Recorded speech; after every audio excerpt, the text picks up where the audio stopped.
Thank you to SnakeStone97 for their generous donation on Patreon. When I get back into town, at least I can see that Murdoch is waiting for me outside the store. Looks like he locked it up already. Tells me I look a little dusty. I tell him we live in a fucking desert. The Burns are a 5 minutes walk from their store, just outside the range of downtown. Their home is tall. It looks a lot smaller than I would have expected. Oh, look at listen to this posh-ass music. And the high wooden gate surrounding a considerable amount of the property makes the house look even smaller. Murdoch unlatches the front gate. We will walk through. I'm hit with the strong smell of flowers. Not just any flowers, roses and jasmine. Oh, jasmine, that's a loaded word in this game. I hadn't smelled fresh roses since I left home. The inner walls are covered with them. Red, pink, white, peach blossoms.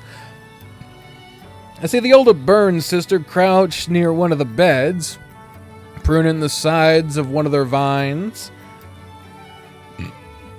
She turns her head, taking notice of us, and she looks back to the rose bushes, methodically, gracefully, humming a little hum as she goes. I stand there, looking at those flowers. I haven't seen fresh roses in years. Not surprising. They're difficult to grow and to keep in the desert. They can even get sunburnt on the sides. These don't look sunburnt to me. I should hope not. Holly works on Mother's garden every day. And every morning. She wouldn't dream of letting one of these flowers grow wild or frayed. Well, somebody has to prune away the imperfections. She looked at us again. You're both early. Didn't she want us to make sure we weren't late? You're welcome. There's a table I have to set and lemons I have to squeeze. She removed her gloves. Murdoch, why don't you take Mr. Ayers, was it, to the parlor? Very well. I suppose we'll reconvene in the dining room. Shall we go, Sam? Lead the way. Oh, look at this nice-ass house. The new smell of butter and cinnamon hits my nose when we step in through the front door. The foyer looks clean and classical. How the hell does Sam know the word foyer? It feels more like the school than the general store. That must be the mother's influence. There are several ornamental crosses nailed to the wall and a statue of the Virgin Mary sitting on an end table. The only thing with a personal touch to it is an end table with a bowl of strong-smelling wood chips and a photograph of a young fox. You never told me you were such a cute kid when you were little. Thank you, but that isn't me. I lean in and squint. Oh, so he was right. This one's markings are slightly different. This way, Sam. He opens a door by the stairwell, and we pass through a room with a fireplace. Oh, there's old man Ayers. Sitting on a leather sofa, I see Murdoch's father. Across from it, I see 3 chairs facing him. And in the middle chair, I see none other than his sister's fiancé, the former client. Oh, God. Yeah.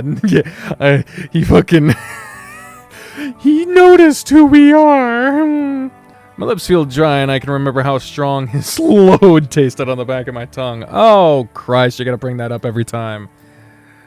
His eyes meet mine and then quickly glance elsewhere. He's sweating a little bit. Oh, so Mr. Ayers could make it. Murdoch sits on an empty chair closest to the fire, leaving me the couch with his father, or the other empty chair that places the finance... I believe that's fiancé between us. That's good, very good. Thanks for having me over, sir. You don't have to stay sanding, son. Yeah, Sam, Jim doesn't bite.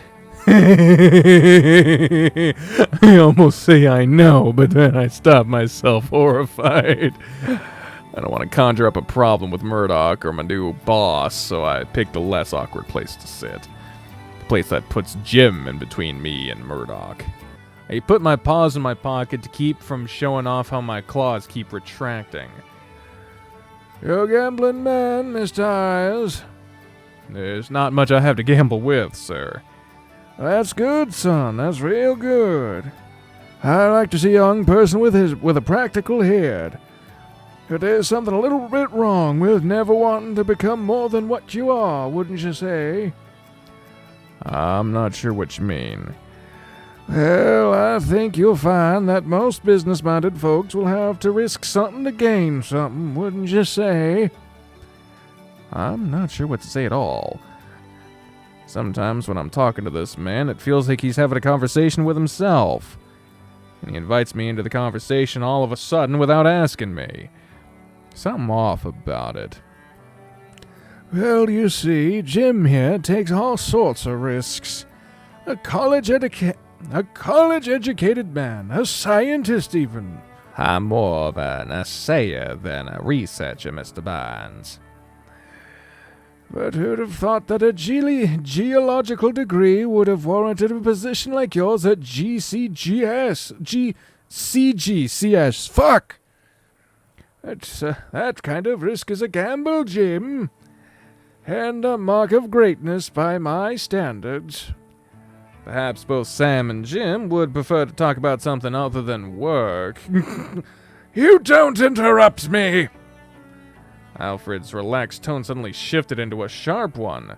You'll take a good look at this man and then tell me work isn't worth thinking about right now. Fair point. I don't mind at all, sir. Please continue. Of course you don't, you smarmy fuck. I have a feeling Jim's gonna be an asshole. They send him all over the West Coast and then pay him to do it, don't they, Jim? Well, I can't deny that, sir. Well, who would? Must be nice. If there's one thing I can never get enough of at my job, it's the traveling. I'm very lucky. You tense, Mr. Ayers. I straighten my back with sudden attention. The cheeriness in his voice is a little disarming. Well, I just want to be on my best behavior is all, sir. You can lighten up, Mr. Ayers. I know the ladies want to put on a show, but they tire themselves out after so long. But it's just us men here in the parlor. No need to feel anxious. It's not the ladies making me anxious. At least not right now, anyway. You should keep in mind what I said about gambling. The conservative man never puts himself out there. Don't fucking talk to me about conservatives, you fuck. He never risks offending anybody, but he's also never known, and he loses connections after connections until he's got nothing left. Don't let yourself become a ghost before you're already dead. I'm a bit shocked from the sudden intensity of what he's saying and the severity of it in his eyes. I expect somebody to cough or maybe utter some sound of confusion or surprise, but it never comes. Now, if you'll excuse me, I'm going to use the lavatory before dinner. If it starts without me, feel free to tell the missus. He bends to stand up and pushes himself off the couch, shaking as he rises, then steadying himself on his feet. And he gives me and Jim a nod before turning around and closing the door on the parlor. Completely ignoring fucking Murdoch, apparently. Asshole. What a fucking bore. That's a completely different accent. What a fucking bore. That's a brave thing to say in this house, in this room, in front of Murdoch, too. Like they give a shit about Murdoch. Fuck. Jim.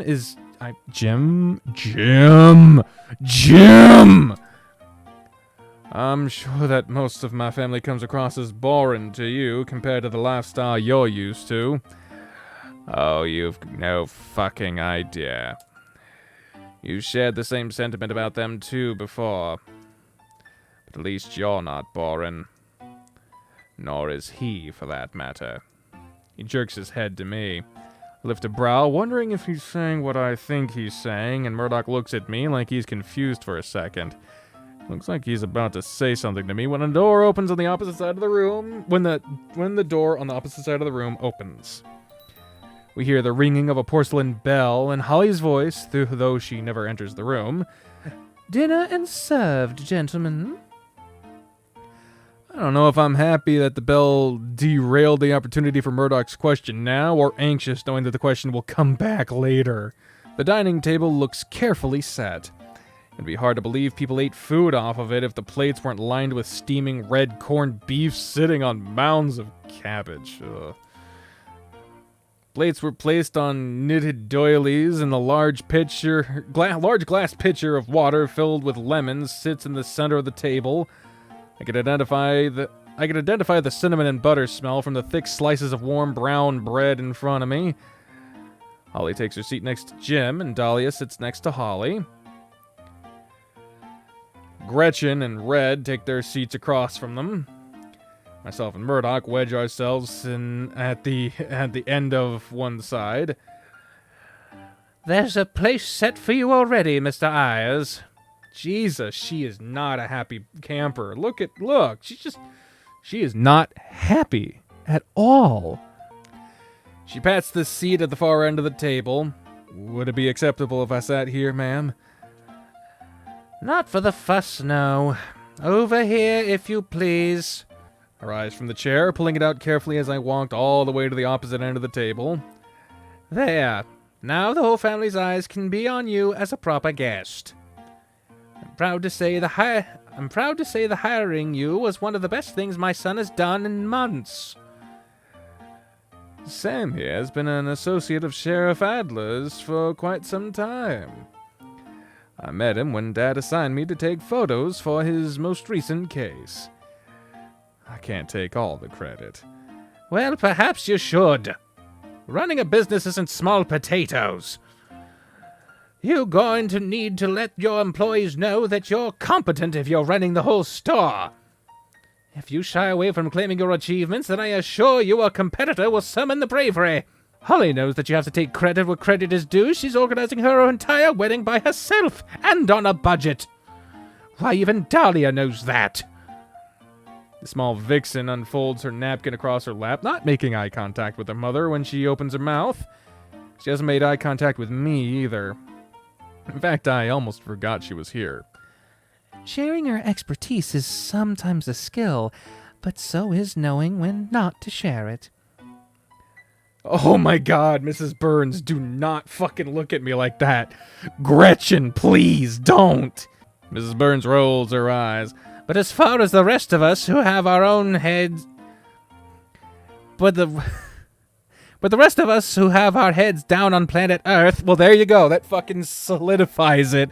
As if fucking Mark Twain wasn't solidifying it enough. Planet Earth. There you go. It's done. The theory's done. I'm sorry for theorizing. You hammered it in my face enough. Trust me, I can only take so much of that. We have to consider that people talk and that you have to have some influence on what they say. Holly understands that. That's why her classroom is so well managed. Firm boundaries must be established. That's really all there is to it. Established and reinforced with rigor and routine. You have to build those habits, Murdoch. You're lucky to have an employee be so receptive to your management despite your inexperience. She puts a hand on my shoulders and squeezes tight. He's incredibly lucky to have you, and so are we at this table tonight. I appreciate the honor, ma'am, but really, I just move boxes here and there. She removes her hand as if scalded. Are you ashamed to perform manual labor? Well, no, ma'am. Well, you shouldn't be. People should be happy to perform manual labor. Sure, it's something everybody can do. That's not true, I can't. But not everybody can do it quickly or carefully. And most people give up before they're any good at it. A steady, stable man who puts his nose to the grind is one of the most virtuous things you can be. I tell you, you can tell if somebody is lazier based on their bodies, Mr. Ayers, and nothing about you looks lazy. If you see a crook in somebody's neck or a pair of breasts that sag, that's how you know somebody's worked hard in their lives. If nothing else, it should be considered inspiring. I don't know if I agree with all this, or any of this. Then again, I don't know if I understand everything she's saying in the first place. You have a lot of wisdom to share, Mrs. Burns. Every mother, housewife, daughter, and sister has wisdom to share, Mr. Ayers, if there are men in their lives who will listen. That's probably true in some broad sense. It looks like she's hanging on how I respond to this. So long as we're on the subject of listening to our daughters, I must remind us all that there's still a considerable amount of preparations to be done for our wedding. The chatty daughter is changing the subject, thank the Lord. The Lord's word comes first, dear. It's time to pray. Bow my head and close my eyes, holding my paws over the other, and I suddenly open them as the entire table speaks aloud with Mrs. Burns.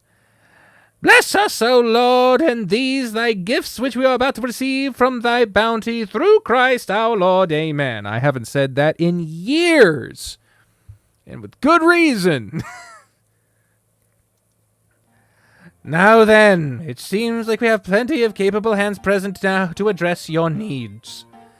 We need ushers and caterers, and men to pitch and lever the tent. Ushers, did you say? I know Jim has friends. Jim has plenty of friends. Several of Jim's best friends live in the city. They have to travel by train if they mean to be here, and most of them have such important positions. Oh, and they're doing such great things. She lowers her voice bashfully and flutters her eyelids. If only she knew her husband was an absolute piece of shit. Not because he likes getting sucked by a guy, but because she's a cheating asshole who insults his intended married family and his infidelity. He's a prick. Important things. Raoul's a doctor. Neil's planning to run for Congress. I certainly hope those important things involve taking care of their families. Most certainly. Roger's wife bore twins. You'd swear they had the likeness of perfect porcelain dolls if you saw them. Well, that's delightful, dear. But I think everybody at this table knows your daughters will be the loveliest children this town has ever seen. No, I don't. Shit, anybody's kids can come out ugly. That's not mean, that's just true. Murdoch and Mr. Ayers could perform perfectly as auxiliary ushers, I should think. Oh, fuck! I don't know what that sound was, but it sounded like a punch. That's not what I hired him for! Murdoch's voice booms across the table. Oh. It's the first time I've heard him raise his voice. When he sees everybody looking at him, his ears splay back and he lowers his voice. The peals of laughter and the clinks and clanks of utensils stopped. Gretchen breaks the silence. Then what, pray tell, did you hire him for that would make this task impossible? Holly raises her arms and sighs loud. Crosses her arms and sighs loudly. I suppose this puts us back at square one for this bump in the road. Oh, no. We'll have none of this. This is one of the most important days of your life, and Murdoch isn't going to forge new and needless complications. Mr. Ayers, whatever compensation that you think would be fair for such a task, run that by me, and we'll meet it. I can do that, but I don't think I want to. Can't turn down any amount of extra money thrown my way right now, but she's gonna make me ask about how much I think I should be paid for this. How can I even possibly know that? I thought this was a dinner party, not another job assignment. So there's another easy problem that I fixed. But if my brother and Mr. Ayers are going to be ushers, they'll need a coat the color of the rest of Jim's men. I could take them both into town tomorrow, actually. And they can keep you on a short leash for me if they attend the bachelor's party. What do you say to that, boys? Murdoch looks stunned. Yeah, maybe because if fucking Sam attends the party, then it's a different kind of party. I grunt, which isn't really a yes or a no. The hell is happening? A party with lots of alcohol and tomfoolery? She sighed. Boys will be boys, I presume. Jim just wants to keep all the fun to himself. Oh, please, I was planning on inviting them anyway. What kind of groom would I be if I didn't treat my own ushers to the best part of the ceremony? Alfred lets out a raspy chuckle. Such a firebrand! The best part, He winks at her. Just a little joke of mine, Turtle Dove. Fuck you, Jim. You eat a fucking bag of shit, Jim.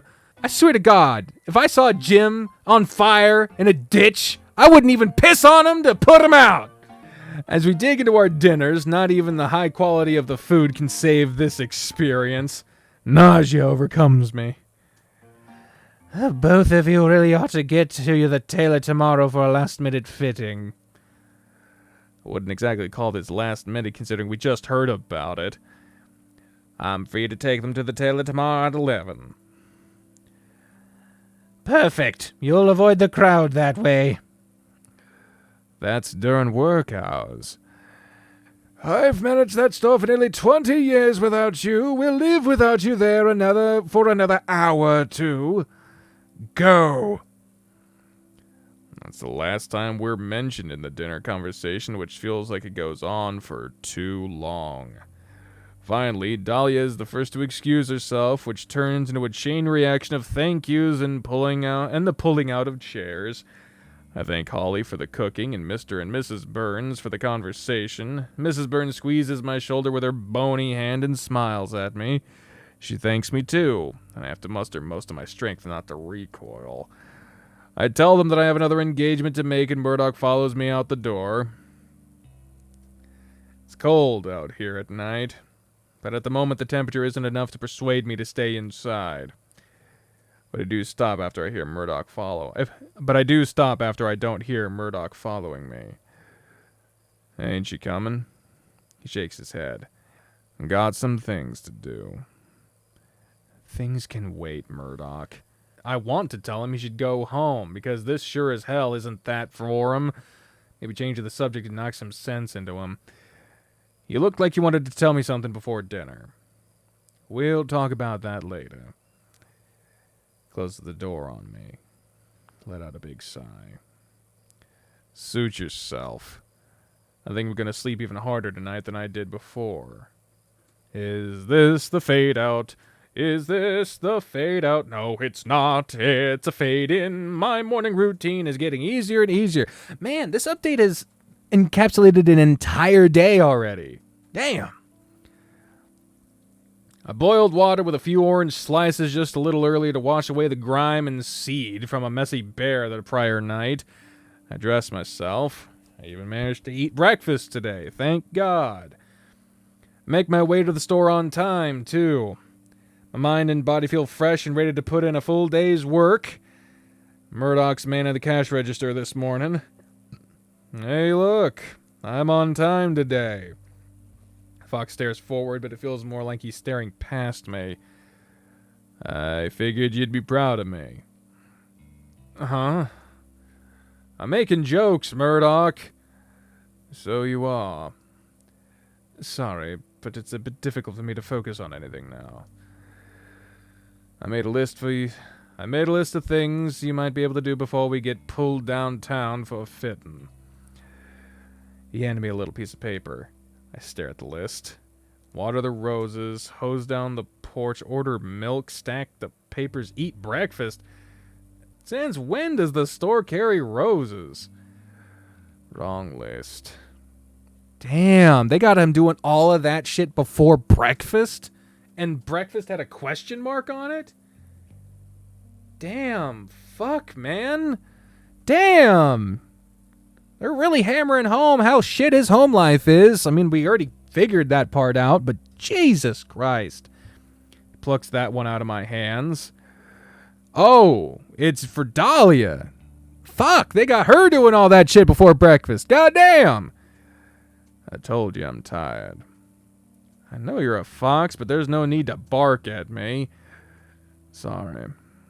He hands me a different list. This one makes a lot more sense.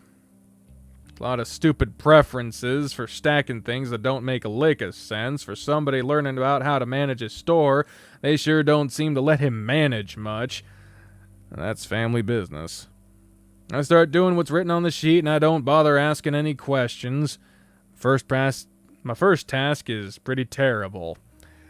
I think I spend at least an hour sorting through mason jars with slightly different labels of jam. And I spend the next 30 minutes making sure they're stacked so that you can see the labels from one of the front windows. That's important, apparently. The next thing is just moving a bunch of crates that arrived this morning out back into storage, sorting through the materials and taking out inventory. Oh, good. The dick is here. When I'm finished and walk out to the front, I'm surprised to see Jim, Alfred, and Murdoch there waiting for me. Ah, there he is. Very good. Christ, is it 11 already? Yes, when I'm really getting into the groove of routine, I can lose track of time. Well, off you go. Jim's on a time crunch. I wouldn't worry too much, Mr. Burns. Mr. Hendricks knows this is important. Oh, good! He works for Mr. Hendricks! That doesn't make him seem more fucking suspicious at all! Ralph and I will watch the store. Aren't I always, Mr. Burns? Well, don't watch too hard. Those beady eyes can make folks feel nervous. Alfred's smiling like that's a good-natured joke, but gauging by Ralph's expression, he didn't take it that way. Three of us walk out the front door, making the bell on top of it jingle behind us. You boys doing all right this morning? That's a surprisingly friendly greeting. He hasn't been able to entirely look me in the face for most of the time I've known him. So we're boys now, huh? Don't remember calling you much else. You used to call me Holly's brother. I'm a lot more comfortable with this now, is all. Some birds are chirping real loud in the gutters of one of the houses up the street. And the both of you should relax if you're gonna meet my friends and be part of the ceremony. I'm not gonna tend to you both like this bitch of a mother did last... Wow! Like his bitch of a mother did last night. Fuck you. Like, he's right, but also fuck you. I try not to snort. Murdoch looks like he's about to say something, then doesn't. Hell crawled up her ass anyway. She wouldn't even let you sit where you wanted. The woman's a shrew. All suffragettes are. Wow! Christ alive, man. What now? Just a radical movement that... Jesus fucking... How many reasons do I need to hate the guy? I already said I wouldn't piss on him if he was allergic to piss or whatever the fuck I said earlier. Jim! Jim, you suck! Boo! A radical movement that hates men. Fuck you and the horse you rode your dick on. Sounds like her. Sam, don't make me hate you too. You don't know what you're talking about, Sam. Well, I said I didn't. I'd say he's catching on pretty quickly. Do you think Holly's a shrew too, then? Jim puts his hands in his pockets and rolls his eyes. Ever heard the expression, the exception, not the rule? I have. Well, she's the exception. And she already knows what I think. If you talk to her more, you'd know she's a pretty forward-thinking woman. I talk to her plenty. That's not what I hear, but I'm not trying to split your tail for her. Then just consider that you might not hear about everything Holly talks about. You should learn to relax more, like your friend here. It's unfortunate that some people think I'm relaxed. All right, Jim. Fucking Jim. These are just straight up... Okay, hold up. I almost fucked up here. It looked like there were humans, but now I'm seeing tails and ears, and I got it. It looks like they took a picture and then added art over it and then posterized it to make it look more natural. Or maybe this is all hand-drawn, which would be incredible, by the way. The amount of detail that would go into this if this was all hand-drawn. Either way, convincing. I like seeing CGs with actual fucking people in them, for God's sake. You don't get that very often. Usually if you do see a crowd, it's just like a bunch of shadowy heads with ears, you know? When we get to the more developed part of downtown, it gets harder to walk together. So this is still Echo? Jesus, how big was this fucking town before? Holy hell. Mrs. Burns was wrong about the crowd. It's as busy as ever.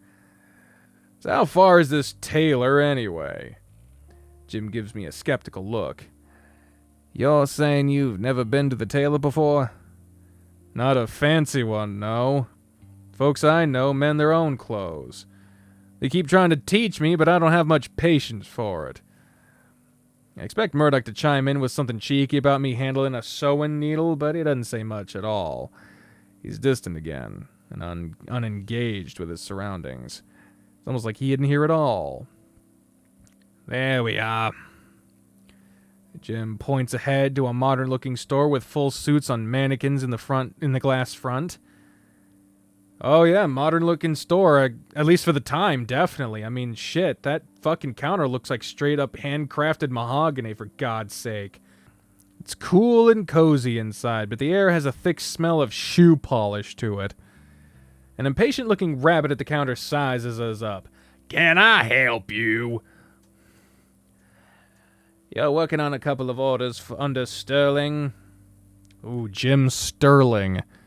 Is Sterling a last name in Echo? It doesn't ring a bell to me. The rabbit flips through a leather portfolio of index cards, plucks one out and studies it. So we are. I need to order 2 more vests of the same material for both of them. You're on luck then. There's plenty of that fabric. Splendid. Would it be possible to have those vests finished in a week? That would be sufficient if we have their measurements today. I trust the 2 of you can take it from here. He turned to me and Murdoch. Just charge the expenses to the Sterling account. Very well, sir. I have to fetch something important from the pawn shop, so I'll leave you 2 to this business. And off the fucking asshole goes. He is out the door before either I or Murdoch can protest. The rabbit shoves a few bundles of vests into each of our arms. Try a few of these sizes and we'll go to specifics based off of what fits best on any of you. I start to take off my shirt when the rabbit raises his voice. The changing room is to your left, sir! I feel the heat flush in my ears, knowing I did something wrong, somewhere fancy, and I look at Murdoch expecting an eye roll or a nasty smirk, but there's nothing on his face. He's just staring at nothing. God damn, look in this changing room. Holy hell. The rabbit directs us to a closet with high shelves, mirrors, and a fake plant in it. I cup my hands and whisper, is that Sean keep up his own ass or what? Oh God, are we going to get another naked Murdoch in his... Well, I'm just leaving it at that. By the way, I can't believe I'm fucking saying this, but I did have a passing thought of setting up a fucking OnlyFans for the unedited, or the uncensored versions of these videos. I really don't like the idea of either part of that, but it would be a lot of extra work to produce a whole other version of the same video just to include nudity in it. And so, I don't know. Thoughts in the comments, I guess? Sorry. Murdoch sifts through the vests. He doesn't respond. You think any of these are going to fit me? They're all a bit small. Still nothing. Okay. I sit down on a bench by the mirror and raise my voice to a growl. This is the first time we've had a moment's peace alone together since that god-awful dinner. You haven't acted the same since. Tell me what's wrong or don't, but you better stop putting me into an awkward-as-hell position. Murdoch looks at me and raises his voice to a growl, too. You're getting him off, aren't you? Jim. I blink. Not sure what's making you bring that up. Because he told us, didn't he? You're having sex with him. My ears flatten onto the back of my head. It's not like my clients tell me what the relationships are when they pay me for the night, Murdoch. So I was right then. Afraid so. Damn, dude. Oh, hey, look at us in the background. Nice mirror effect. But yeah, this dude just realized that the prick that his family loves more than him is cheating on his fucking sister with the guy that he likes. What a fucking twist and turn of events, folks. No wonder he's been fucking off in the distance. Jesus Christ. Oh, damn, he's fucking me. Damn! Damn, dude! Holy shit! Holy hell, this is really fucked up. Come again? I won't repeat it. God fucking damn it. At least I have the excuse that he's a client and was a stranger to me. Shit! That's your sister's fiance, for fuck's sake. I know. She does too. This was all her idea. I blink again. The fuck you mean her idea? Oh no. I think I know where this is going. Jim's not so sure about settling down here. We barely developed the phone lines. Without the mines and the train, we're nothing. You really want to see nothing, you should check out Payton. Funny how things actually turn out with that. Wait, am I actually defending this shitty city? That's a first for me. Sure, but it's nothing compared to Pueblo. Sure, but run this entire fucking prospect by me again? Because I can swear I must be having a stroke. She wants me to help make Jim like it better here. He told her swinging is big in the city. Told her that's the kind of life that he wants. So she told him you can do that around here too. And she knows about the kinds of things I do for other men. Okay. So what the hell does that have to do with him putting his prick in you? Because there's a wedding happening, Sam. If I said no, there might not have been. I think it's her wedding to worry about, not yours. I'll do what I have to get paid, but did you even want to do any of this? He's handsome, Sam. That's not what I asked. Since when did you need to know what I'm thinking? Since you started sharing more of it with me? Okay, then. I think rolling around with Jim on occasion is a small concession to pay for my family's security. The hell? My mom recently had a talk with me. She told me that Holly is our family's future, in spite of the fact that I'm the only son. They need a respectable woman and a respectable man to inherit the house and take over when they're too old. I'm no expert in respectability, but paying money to get your cock sucked by a man who can invite quite the scandal here. Which is why you have to keep that a secret. Because I clearly have the luxury to spill such a thing. I mean from my parents. Just because they know about me doesn't mean they have to know about Jim, alright? So what are you gonna do about your own situation? Keep pretending that it's fine. Because maybe it will be. Which means you're telling me it isn't. No, Sam. It isn't fine. I'm tired all the goddamn time. Jim could up and leave at any moment if he's too bored, and if Holly's heartbroken, she might think I wasn't trying hard enough. My parents seem like they're getting worse every day. They're subjected to whatever it is that does things to people here. And I know they think Seamus... Seamus? Who the fuck is Seamus? would have done a better job than me if he had a chance to grow up. Oh, okay. I feel sick to my stomach when I look at a mirror. I don't always know who's looking back because there's nobody there to lie to or perform for. And when I'm working or when I'm on something or when I have a cock in my mouth or up my rear, I don't have to think about that. There's something in you now. He folded his hands up in his lap, looking away. Then he nodded his head, shaking, squeezing out a few tears. What? Not a lot. It's just enough to get me through the day. Oh, he's on something.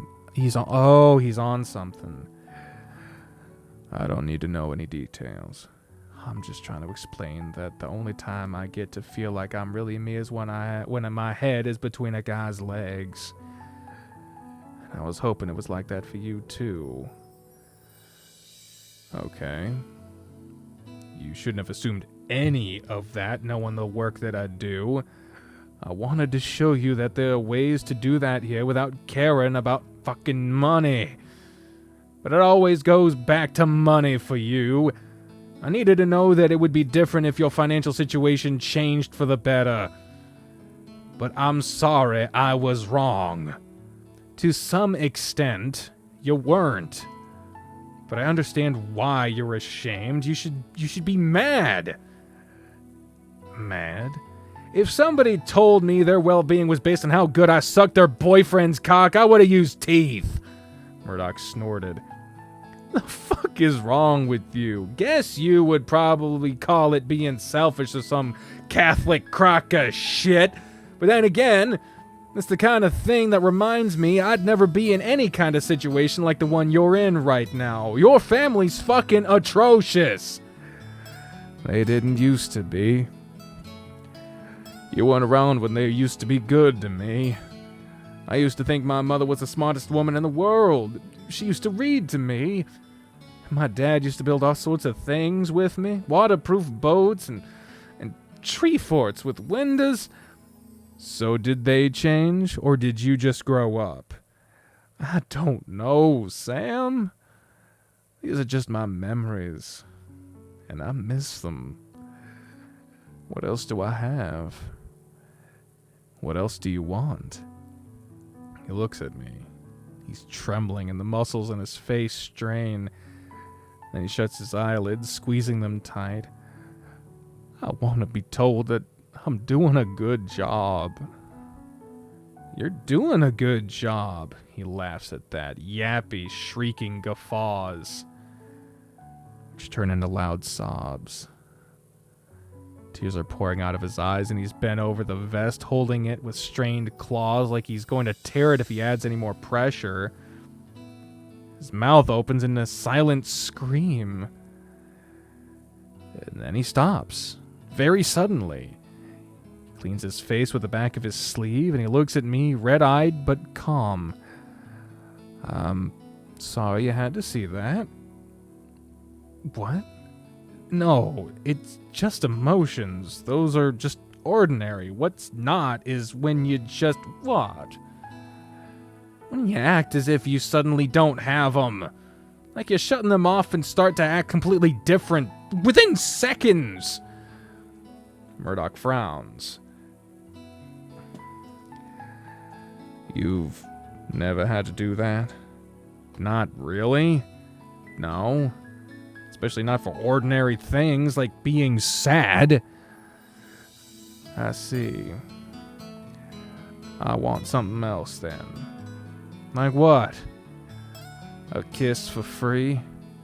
A dream of you waking up in my bed every day? A memory of you holding me so tight for no other reason than you want me?